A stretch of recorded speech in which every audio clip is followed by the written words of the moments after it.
Nagkasundo sina Public Works Secretary Vince Dizon at Budget Secretary Amena Pangandaman na upuan para repasuhin ang hinihinging budget ng DPWH sa 2026 sa susunod na 2 linggo.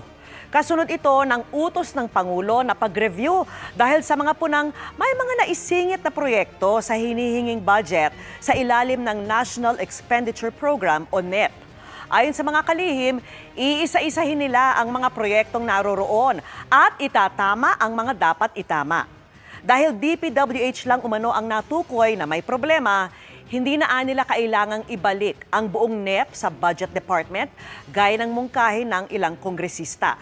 Sa pagsusuri, balak ng 2 kalihim na gamitin ang teknolohiya para mas madaling matukoy ang mga nagdodoble o mga questionableng mga item sa hinihinging budget.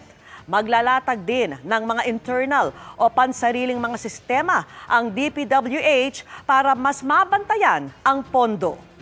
Ipapadala natin sa kanila yung bagong listahan, yung mga changes na mangyayari doon. Sa tingin po namin, mas madali yon na proseso at procedure kesa magbalikan tayong ganyan. Kasi never pa po siya nangyari. Diba? Pag never pa nangyari, baka umakit pa kung saan-saan yan. Kung completed na, para sa akin, sa aking simpleng utak, o di tatanggalin natin. Kung doble ang entry, o di tatanggalin natin yung isa.